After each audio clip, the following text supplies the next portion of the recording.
Deep in the Algerian section of the Sahara Desert, nestled in the southwestern corner of the country, are the Tassili and Ahaggar mountain ranges. The Tassili range is familiar to the world as the largest open-air museum with striking rock formations and prehistoric rock art, for which it is recognized by UNESCO as a World Heritage Site. The Ahaggar is home to Mount Tahat, the highest point in Algeria. But to the Tuareg who have long called the Sahara Desert home, the Tassili or the Plateau of Rivers and the Ahaggar mountains are something more. It's not just that the Tassili rock art are seen as a sacred ancestral plane. It's not just that the Ahaggar Massif, one of the Ahaggar peaks, is believed to be the birthplace of the Kel Ahaggar Tuareg. It's not just that the tomb of Tin Hinan, the great queen believed to be the founding mother of the Tuareg, is located at Abalessa, an oasis in nearby Tamanrasset. It is also that the Tuareg people have, over time, come to intimately know this landscape of scattered rocks, wind-sculpted into myriads of shapes, pointed, regular and domed, sometimes resembling humans or animals. They exude mystery, whispering what they know of nature's secrets to ears willing to hear, inviting contemplation and firing up the imagination. In this episode of the Mythological Africans podcast, we learn the names the Tuareg people have given some peaks and sections of these mountain ranges, and through them, explore the intricacies of the relationship between these extraordinary landscapes and the humans who know them best. Hello, friends, and welcome to the Mythological Africans podcast, where we read and talk about stories from African mythology and folklore. I am your host, Helen Nde.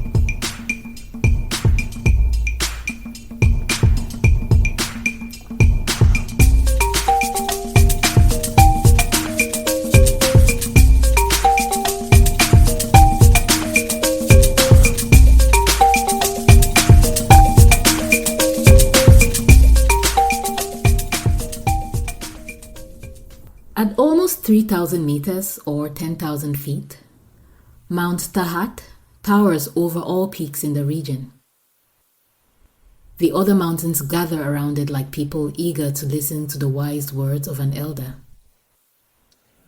In Tamahak, the language spoken by the Tuareg of the Ahaggar Mountains, the word Tahat refers to a person wise in the ways of healing, around whom others would gather for help. Given its great height, Mount Tahat is also a beacon.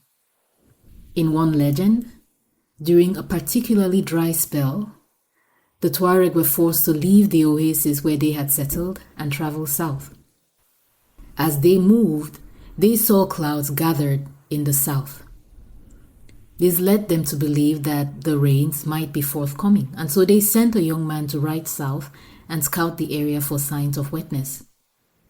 To tell them what he found, they instructed him to climb to the summit of Mount Tahat on an agreed-upon night and light a fire if rain had fallen. How did it end? Well, the city of Tamanrasset is nearby, so I'm willing to bet a fire burned on Mount Tahat on that night.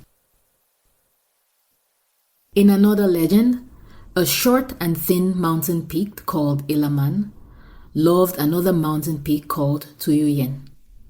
But Tuyuyen was in love with the mountain range, the tall, wide, and massive Andrian.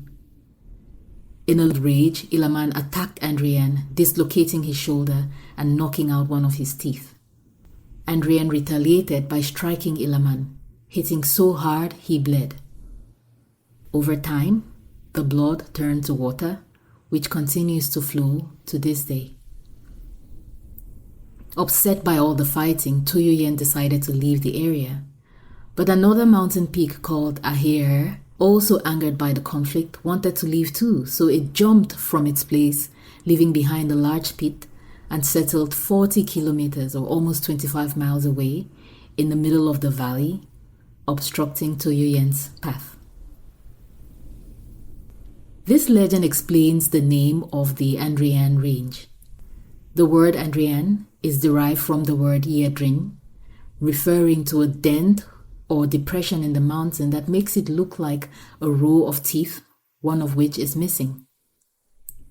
The legend also explains why the Ahaggar peak is found in a valley with the smaller Tuareg mountains in front of it.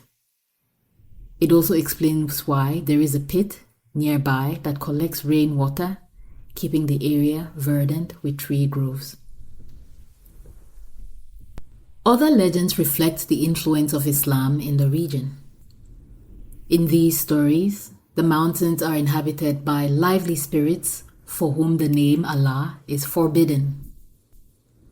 In one of such legends, a Tuareg man lost his way and ventured into Mount Odan, reputed to be inhabited by such spirits and so feared by the people in the area.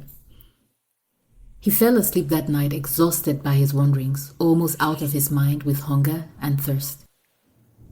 In the middle of the night, he was awakened by the sound of a tende drum, which indicated that a Tuareg settlement was nearby.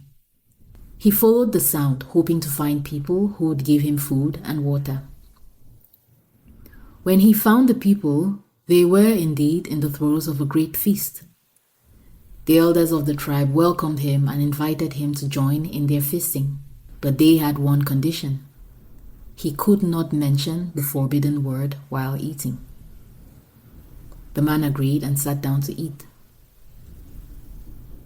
Belly full of food and thirst quenched, the man's senses returned and he looked around him.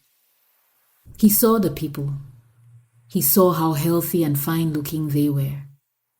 He saw their big colorful tents and the finely spun material of their clothing. He realized with dread that these people couldn't be human. He realized that he had become a guest in the world of the jinn. Determined to free himself, he tied his camel to a palm tree and then tied himself to the same tree. So secured, he spoke the forbidden words. In the name of Allah, the most gracious, the most merciful. The words had barely left his mouth when a violent storm suddenly erupted. It destroyed everything in sight, turning the people and all their belongings into palm fronds. The storm was so violent it lifted the man and his camel up and down, tossing them about, but they remained fastened to the tree. When the storm cleared, the place was empty, as if no one had ever been there. What is interesting is that the belief that these mountains are inhabited by spirits comes from the fact that several troglodyte settlements can be found in the cliffs and mountain sides of the Tassili mountain range. Troglodyte settlements are homes dug out from the rocks of mountain sides or in the ground. They are found all over the world and usually indicate prehistoric settlements. As it turns out, Sefar, the largest troglodyte settlement in the world, is found in the Tassili mountain range. Sefar also houses one of the largest and most important collections of prehistoric rock art in the world. The roughly 15,000 drawings and engravings on the walls around the settlement tell the story of the people as seen through their own eyes, starting from about 6,000 years before the Common Era until the first couple of centuries of the Common Era. They depict climate change, animal migrations, and the evolution of human life in the area. Do you want to know how much time has changed and shaped the Sahara? Some drawings found in Sefar show aquatic and other animals extinct in the region for at least several thousand years.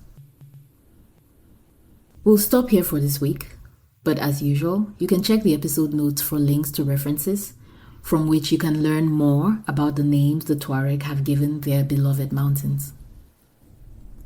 The bulk of material for this episode comes from a book called Nature and Culture in the Tuareg Lands of Algeria by Ahmed Zagheb, an Algerian anthropologist and folklorist. Unfortunately, the book appears to be in Arabic and is not widely available, I was only able to get material for this episode from a translation and review done by two Algerian scholars, Hamida Souad and Messadia Lazar. Many thanks to them. Thank you, as always, for listening, and we'll be back next week with more mythology and folklore from the northern part of the African continent.